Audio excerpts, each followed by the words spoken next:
노사연이라는 가수가 만남이라는 노래를 불렀는데요. 그 노래 가사가 우리 만남은 우연이 아니야 이렇게 시작해요. 사랑하는 사람을 만나보니 우연히 만났는 줄 알았는데 우연이 아니더라 라는 그런 노래 가사라고 할 수 있습니다. 우연이라는 단어의 의미를 알고 계시겠지만 그래도 좀 더 명확하게 알고 싶어서 국어사전 찾아봤더니요, 이렇게 정의해 놓았습니다. 우연을 아무런 인과관계 없이 뜻하지 아니하게 일어난 일. 그러니까 우연은 의도하지 않은 일, 기대하지 않은 일이 일어났을 때 그것을 우연이라 말합니다. 그러고 보면 우연한 만남도 많고 우연한 사건도 많죠. 근데 우연한 만남, 우연한 사건, 우연한 일이 우리 삶에 참 많은 영향을 끼치고 우리 삶의 방향을 완전히 바꾸어 놓는 것 같기도 합니다. 실제로 보면 예전에는 우연히 길거리에서 캐스팅돼서 연예인이 되는 경우도 있었고, 친구가 연예인 오디션 보러 간다고 해서 다른 친구가 따라갔다가 그냥 자기는 따라갔는데 우연히 캐스팅되는 그런 경우도 있었죠. 또 뿐만 아니라 사람이 우연히 만났는데 서로 사랑하게 되고 또 결혼하게 되고 부부로 이어져가는 그런 일도 있죠. 그런 걸 보면 우연한 일이 참 우연히 일어났지만 우리 삶에 크게 영향을 끼치고 우연한 일이 우연이 아닌 것처럼 보일 때도 있더라라는 사실을 알 수 있습니다. 이제 또 섭리라는 단어가 있기 때문에 이 단어를 좀 설명해 드리고 싶습니다. 그리스도인, 예수 믿는 사람은 하나님의 섭리라는 말을 자주 사용하고 자주 들어요. 그런데 실제로 섭리가 무슨 뜻입니까? 라고 물어보면 그 뜻을 설명하기가 쉽지 않습니다. 그래서 이 단어를 좀 설명해 드리고 싶은데, 표준국어 대사전에서는 섭리를 세상과 우주 만물을 다스리는 하나님의 뜻, 이렇게 정해놓고 있습니다. 그러니까 섭리라는 것은 하나님께서 우리 개인 인생사에 개입하시고 우리 인생을 이끌어 가시는 신비로운 하나님의 어떤 능력, 은혜, 그것을 섭리라고 볼 수 있겠고, 뿐만 아니라 세상과 인류 역사를 하나님께서 이끌어 가시고 있는데 그것을 경영하시고 이끌어 가시는 것을 가리켜서 섭리라고 부를 수 있겠습니다. 이게 좀 쉽게 이해할 수 있는 방법이 있는데요. 우리가 우리 삶을 돌아보면 어려운 때도 있었고 또 좀 쉬운 때도 있었죠. 또 행복한 때도 있었는데, 예수 믿는 사람은 인생을 돌아보면 하나님께서 내 삶을 인도해 주셨습니다. 어려운 시간이 있었지만 그 시간도 하나님께서 인도해 주셨습니다 라고 말하면서 그것을 하나님의 섭리라고 표현합니다. 그러니까 하나님이 우리 삶에 개입하시고 우리 삶을 이끌어 가시고 우리 삶을 빚어 가시는 그 모든 손길들을 가리켜서 섭리라고 부를 수 있습니다. 이제 우연이라는 단어와 섭리라는 단어를 연결시켜 보고 싶은데요. 우연한 일, 우연한 만남, 우연한 사건, 삶에서 만나는 우연한 일들이 하나님의 섭리일 수 있을까? 우리가 삶에서 만나는 우연한 것들이 정말로 하나님의 섭리일 수 있을까라는 질문입니다. 우연을 하나님의 섭리로 볼 수 있다면, 우리에게 일어난 이 우연한 일들이 정말로 하나님의 섭리 가운데 있다면 우연한 일들을 그냥 우연하게 보지 않을 거예요.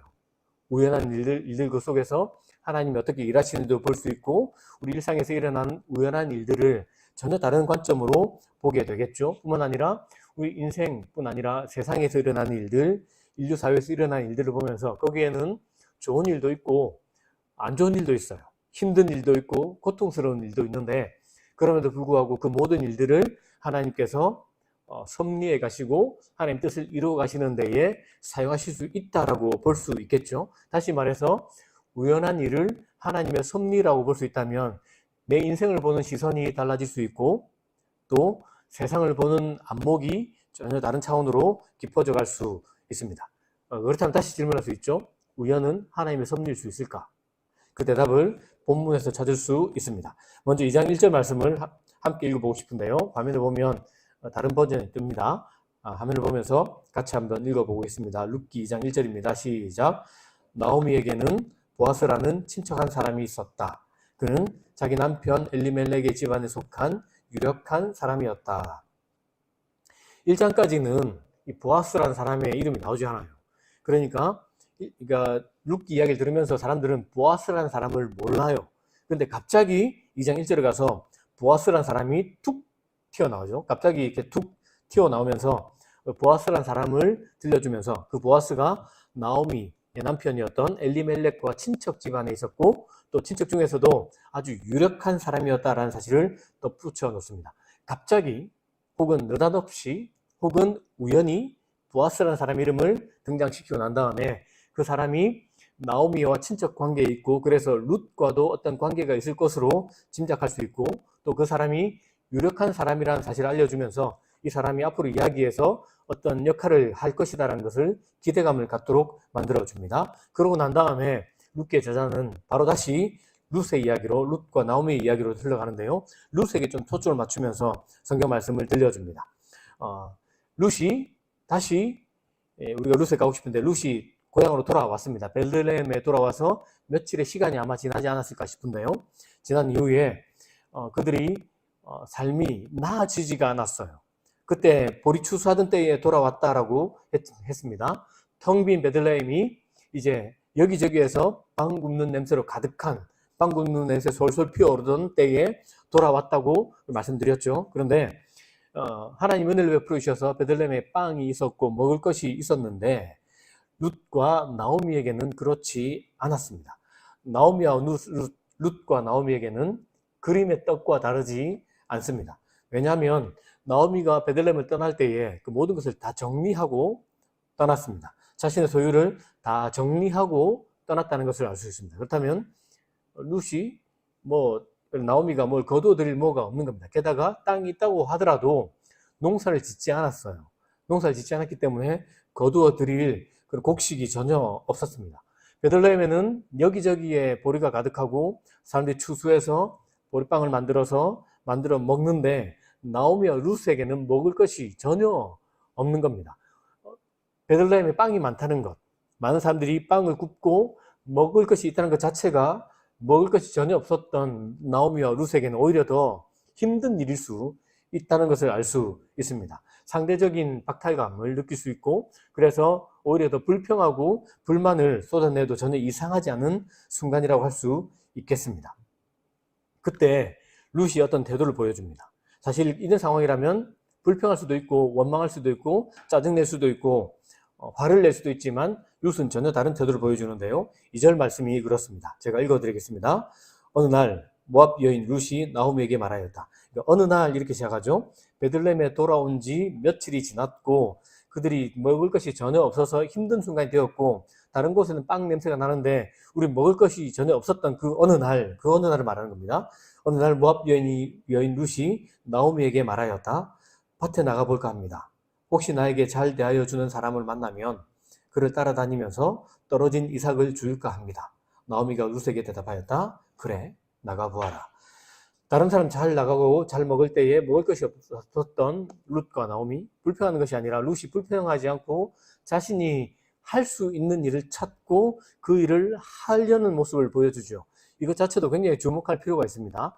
어려움이 있을 때에 불평하고 불만하고 짜증내는 것이 아니라 룻이 그 순간에도 자기가 할 수 있는 일이 무엇이 있는지 찾아보고 그 일을 하려는 룻의 태도, 이것 자체로도 우리가 많은 것을 배울 수 있죠. 근데 오늘 우리가 주목하고 싶은 것은 이것이 아니기 때문에 그래서 계속해서 흘러가 보도록 하겠습니다.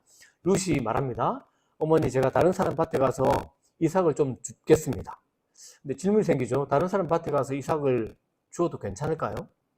다른 사람 밭에 가서 이삭을 그냥 함부로 주워와도 괜찮을까라는 질문이 생기는데 실제로 줄 수 있습니다. 하나님께서 이스라엘 백성들에게 명령하신 말씀을 보면 농산물을 다 거두어 드리지 말고 남겨두라는 말씀을 하셨습니다. 레위기에도 있고 또 신명기에도 있는데요. 그 말씀을 제가 레위기 말씀을 우리가 한번 같이 읽어보면 좋겠는데 화면에 뜰 겁니다. 레위기 23장 22절 말씀 같이 읽겠습니다. 시작.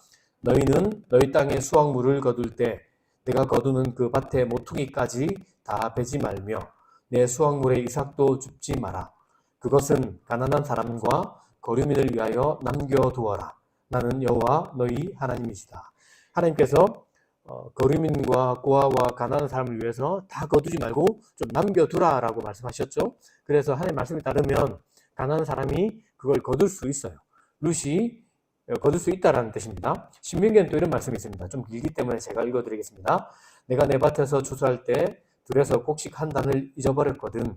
그것을 가지러 돌아가지 마라. 그것은 이방 사람이나 고아나 과부를 위한 것이 될 것이다. 그러면 내 하나님 여호와께서 내 손으로 하는 모든 일에 복 주실 것이다. 내 올리브 나무의 열매를 떤 뒤 그 가지를 살피러 다시 가지 마라. 그것은 이방 사람이나 고아나 과부를 위한 것이다. 내가 내 포도원에서 포도를 수확할 때 다시 가서 따지 마라. 그 남은 것은 이방 사람이나 고아나 과부를 위해 남겨두어라.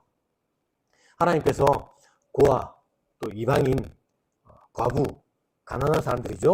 이런 사람들 위해서 곡식을 다 거두지 말고 남겨두고, 혹 잊어버리고 안 가져왔거든 그거 다시 가지러 가지 말고 그냥 남겨두어서 그 가난한 사람들이 그것을 먹을 수 있도록 해주어라 라고 말씀해 주셨습니다. 가난한 사람들을 위한 하나님의 마음을 잘 보여주는 말씀인데요.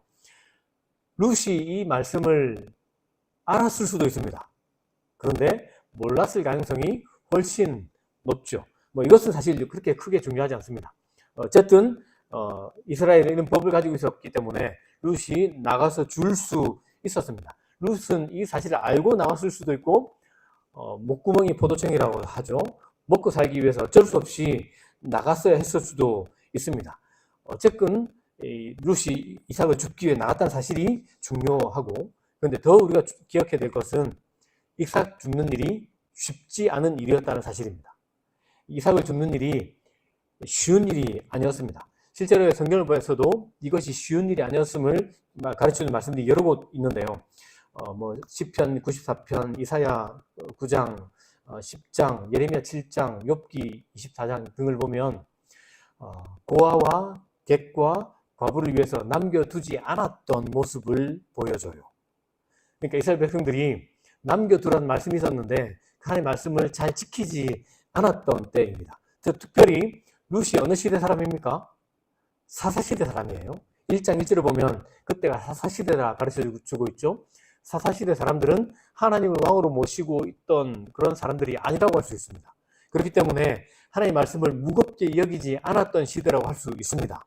당연히 가난한 사람들을 위해서 고아나 이방인이나 객이나 또 과부를 위해서 이삭을 남겨두지 않던 시대라고 해도 지나치지 않고, 그래서 그런 시대에 이삭 주러 가는 일은 쉬운 일이 아니라는 사실을 알 수 있습니다. 룻은 여자입니다. 게다가 이방 사람입니다. 게다가 나그네라고도 할 수 있겠죠.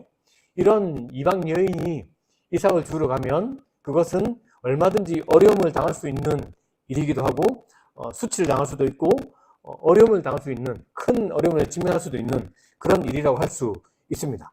그렇기 때문에 룻이 이삭 주러 가는 것은 베들레헴 사람들이 하나님의 말씀을 잘 지키고 무겁게 여기고 자신에게 은혜 베풀어 주는 일이 있어야만 가능한 일임을 알 수 있습니다. 그리고 당대 베들레헴의 분위기를 또 짐작할 수 있는, 당대 사회의 분위기를 짐작할 수 있는 말씀이 룻기에 기록이 되어 있습니다. 우리가 읽지는 않았지만 9절 말씀인데요. 9절 말씀은 보아스가 그의 종들에게 했던 말을 룻에게 들려주는 말입니다. 그 말씀 제가 읽어드리겠습니다. 내가 그 소년들에게 명령하여 너를 건드리지 말라 하였느니라.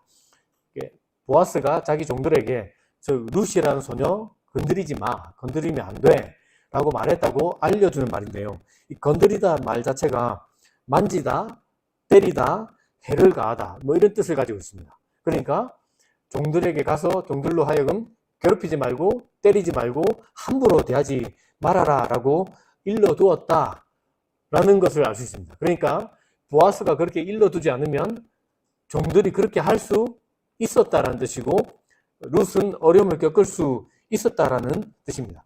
룻도 이 사실을 알았을 수도 있어요. 그래서 나오미가 하는 말이, 내가 누군가에게 은혜를 입으면, 어떤 사람이 나에게 잘 대해주면 제가 그 사람 밭에 가서 이삭을 주워 오겠습니다 라고 말을 했던 겁니다. 그러니까 이 이삭 주러 가는 일이 쉬운 일은 아니었던 것 같아요. 그런데 룻이 그 일을 하기 위해서 일어났고 그 일을 하고 있습니다. 자, 이제 우리가 어떤 일이 룻에게 일어날지를 주목해서 볼 수밖에 없어요. 룻이 굉장히 사회 분위기도 좋지 않고 어려움을 당할 수 있는 그런 상황임에도 불구하고 이삭을 주러 나갔습니다.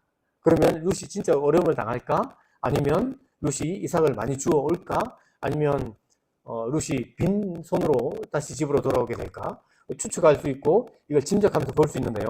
이때부터 룻에게 무슨 일이 일어난지 살펴볼 필요가 있습니다. 3절 말씀입니다. 3절 그러자 그녀는 밖으로 나가 추수하는 사람들을 따라 밭에서 이삭을 줍기 시작했습니다. 이삭을 줍기 시작해요.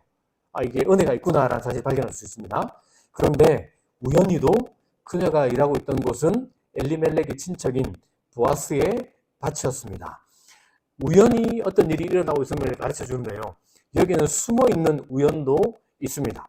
먼저 생각하고 싶은 숨어있는 우연은 따로 있는데요. 그때가 보리 추수할 때라는 사실입니다. 보리를 추수할 때였습니다. 그러면 보리 추수할 때였으면 그때는 보아스만 추수를 할까요? 아니죠. 다른 밭주인도 얼마든지 추수할 수 있어요. 여러 곳에서 추수를 할 수 있었다는 생각을 우리가 할 수 있습니다. 그 중에 룻의 눈에 보아스의 밭이 들어왔을 수 있어요. 룻의 마음에 내가 저기 가면 좋겠다라는 생각을 했던 것 같습니다. 아주 우연한 일들이 일어나고 있음을 알 수 있죠. 다른 식의 해석도 가능합니다. 룻이 이삭을 줍기 위해서 나갔습니다. 그러니까 여러 곳에서 사람들이 추수를 하고 있죠. 그 중에 여기도 줍고 저기도 줍다가 우연히 보아스의 밭에 도착했을 가능성도 있습니다. 눈치를 봤을 수도 있고 약간은 긴장하면서 좀 덜 긴장할 수 있는 곳, 좀 더 어쩌면 이삭이 더 많은 곳 내지는 좀 마음이 편한 곳을 찾아갔는데 그것이 우연히도 보아스의 밭이었다라는 사실을 발견할 수 있죠. 이게 룻이 의도하고 계획해서 그곳에 간 것이 아닙니다. 전략을 세우고 간 것도 아닙니다. 정말 말 그대로 우연히 여러 가지 우연을 거쳐서 보아스의 밭에 가 있는 룻을 발견할 수 있습니다. 게다가 그때는 룻은 보아스라는 사람 자체도 존재 자체도 몰랐다는 사실을 알 수 있죠. 모든 것이 우연한 일의 연속입니다. 룻에게 일어난 우연은 여기서 끝나지 않아요. 4절 말씀을 보면 이렇게 시작합니다. 마침 보아스가 베들레헴으로부터 와서 마침, 이 마침이라는 단어도 우연이라고 번역해도 전혀 이상하지 않습니다. 그때 때마침 정말로 우연히도 보아스가 베들레헴으로부터 왔다라고 이렇게 기록해 놓고 있습니다. 밭 주인이 자기 밭을 돌아보는 것은 당연한 일이라고 할 수 있죠. 그런데 무조건 당연하다고 할 수는 없습니다. 그날 거기 가지 않아도 하나도 이상하지 않죠. 그런데 보아스는 자기 밭에 갑니다. 뿐만 아니라 보아스가 유력한 자라고 이야기했죠. 그럼 밭이 하나만 있는 사람이 아니라는 뜻일 수 있어요. 부자였다라는 뜻을 가지고 있기 때문에 부자였다면 베들레헴에도 밭이 있고 또 다른 동네에도 밭이 있을 수도 있어요. 그러니까 추수할 때에 꼭 베들레헴이 아니라 다른 지역에 갈 수도 있는데 보아스가 정말로 우연히도 그날 베들레헴에 오고 싶어서 베들레헴에 온 겁니다. 꼭 집어 그날 베들레헴에 추수를 한 겁니다. 어제 할 수도 있었고 베들레헴 밭을 추수를 내일 할 수도 있는데 오늘 딱 하게 되었고 그 추수할 때도 다른 밭에 갈 수도 있는데 보아스가 그 밭에 왔고 또 좀 더 일찍 올 수 있는 거 아니겠습니까? 좀 더 일찍 올 수도 있고 일찍 왔다가 일찍 가버릴 수도 있는 거고 아니면 늦게 왔다가 늦게 가거나 늦게 왔다가 일찍 가버릴 수도 있는데 정말 우연히도 룻이 일하고 있던 그때에 보아스가 그 베들레헴에 우연히 왔더라라는 것을 가르쳐주고 있습니다. 그러니까 여러 가지 우연히 일어나고 또 이 사실도 우연히 일어나고 우연한 일들이 계속해서 일어나고 있다는 사실을 보여주고 있습니다. 굉장히 흥미로워요. 우연한 사건을 한번 정리해 보고 싶은데요. 룻이 몇 날 며칠을 고심하다가 우연히 어느 날 추수하는 밭으로 이삭을 주러 가겠습니다라고 말하고 나갔습니다. 그리고 그 우연히 여러 밭을 돌았을 수도 있고 아니면 우연히 보아스의 밭이 룻의 마음에 들어와서 그 밭에 갔을 수도 있습니다. 그리고 정말 우연히도 가지 않고 거기에서 성실하게 일을 하고 있었습니다. 마침 그때 우연히 보아스가 그 밭에 옵니다. 그 밭의 추수도 어제 할 수도 있고 내일 할 수도 있는데 오늘 하던 것도 우연이고 다른 밭에 갈 수 있는 것도 가능한데 베들레헴에 온 것도 우연이고 일찍 올 수도 있는데 늦게 올 수도 있는데 그때 아니라 정확하게 룻이 일하고 있던 그 시간에 우연히 보아스가 도착했습니다. 이 모든 일들이 우연하게 일어났어요. 근데 사실은 보면 우리의 입장에서 보면, 제3자 입장에서 보면 이 모든 일들이 우연히 일어난 일처럼 보이지만 룻의 입장에서는 어때요? 그냥 일상이에요. 하나도 우연은 아니고 그냥 자기 일상을 살아가고 있는 것처럼 보입니다. 여기에는 어떤 기적도 하나도 없어요. 특별한 일들이 일어나고 있는가? 전혀 그렇지 않습니다. 그냥 우연한 일들, 그것도 자기는 우연이라고도 알지도 못하는 그런 일들이 일어나고 있고 일상이 일어나고 있고 사람들이 그냥 일상의 삶을 살아가고 있는 겁니다. 근데 이것이 우연한 일이었다라고 그렇게 기록해 놓고 있습니다. 한 가지 질문해 보고 싶은데요. 여러분, 룻에게 일어난 이 우연한 일들 정말 아무 의미 없이 우연히 일어난 일입니까? 어쩌면 그렇게 볼 수 있습니다. 그게 다 우연히 일어났지 뭐. 운이 좋아서, 재수가 좋아서 뭐 그렇게 일어날 수 있지 뭐. 이렇게 말할 수 있지만 전혀 다른 해석도 가능합니다.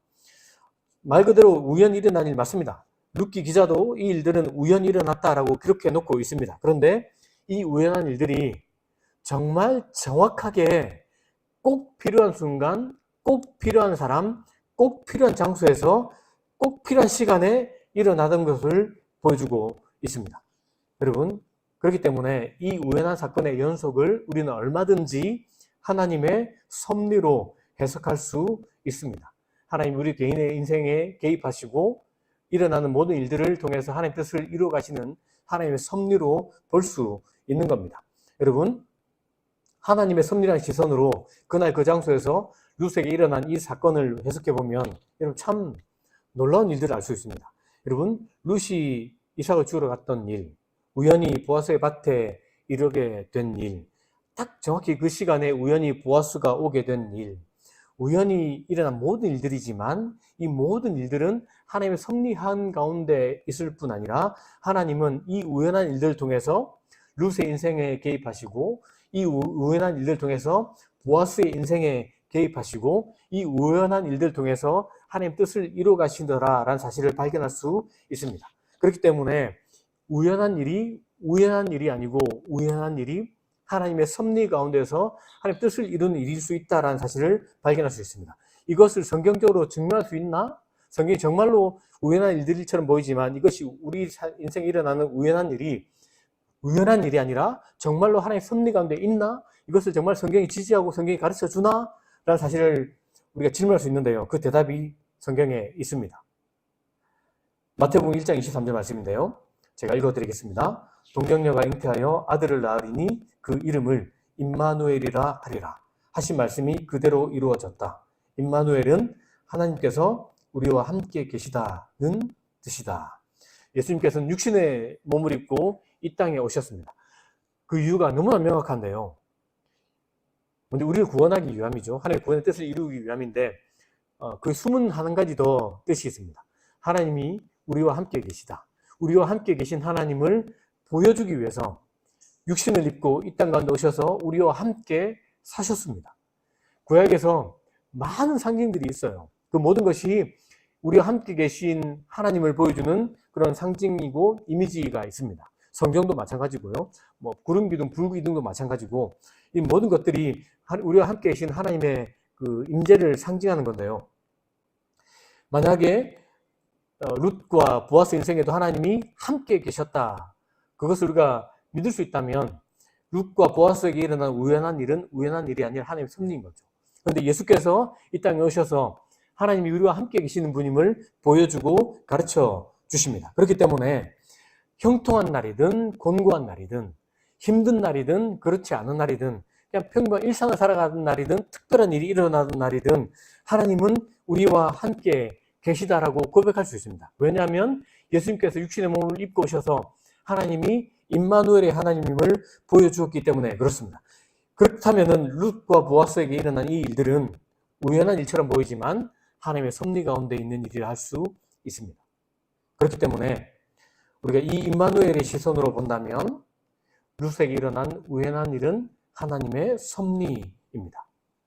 여러분, 우리가 이 관점으로 우리에게 다시 돌아오면 좋겠습니다. 우리 모두가 어쩌면 저 때의 룻처럼 절박하고 고독하고 어려운 상황을 살아간 사람이 있을 겁니다. 지금 이 시대를 보면 굉장히 낯설고 당혹스럽고 살아가는 것이 힘듭니다. 누구나 다 힘들다고 말하는 시대입니다. 어쩌면 저 시대의 룻처럼 그렇게 우리도 힘듭니다 라고 말할 수밖에 없는 시대를 살아가고 있습니다. 룻은 그 시대에 자신에게 일어난 우연한 일들을 겪었을 뿐입니다. 특별한 일이 하나도 없습니다. 대단한 기적이 일어난 것도 아닙니다. 놀라운 어떤 정말 하나님의 역사가 일어난 것도 아닙니다. 일상을 살았을 뿐이고 거기에는 우연한 일들이 일어났을 뿐입니다.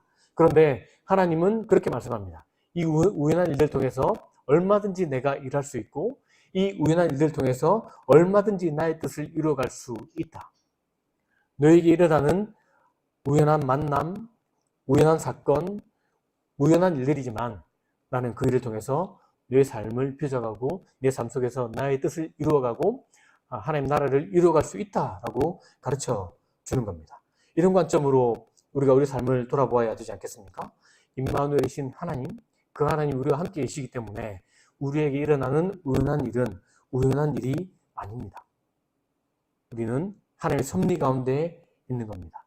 이 진리를 붙든다면 우리는 우리 삶을 전혀 다른 방식으로 해석할 수 있고 바라볼 수 있고 살아낼 수 있습니다. 여러분 말씀드린 것처럼 룻 힘든 가운데 일어나 자기가 해야 될 일을 했을 뿐입니다. 그리고 쉬지 않고 성실히 부지런히 이삭 줍는 일, 굉장히 부담스럽고 불편한 일이었고 특별히 이방 여인이었던 룻에게는 굉장히 어려운 일이었지만 자신이 해야 되는 일이었기 때문에 어머니를 또 모시기 위해서 누군가의 선을 베풀기 위해서 그 일을 했을 따름입니다. 보아스, 자신의 밭을 돌아보는 것 주인이기 때문에 당연히 해야 될 일이죠. 그 일을 보아스는 성실하게 했고 또 자기 눈에 들어왔던 이방 여자였던 룻에게 은혜를 베풀어주는 일을 그저 했을 뿐입니다.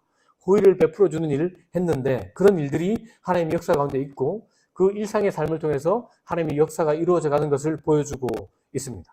다시 말해서 하나님은 우리의 일상을 통해서 일하신다는 사실을 우리가 기억할 필요가 있습니다. 그러므로 우리는 우리가 해야 될 일, 내가 해야 될 일이 무엇인지 찾고 그 일을 부지런히 또 성실히 해나갈 때에 우리는 하나님의 일에 참여한 사람이 될 것입니다. 하나님이 일하실 수 있도록 우리 삶을 드리는 사람이 될 것입니다.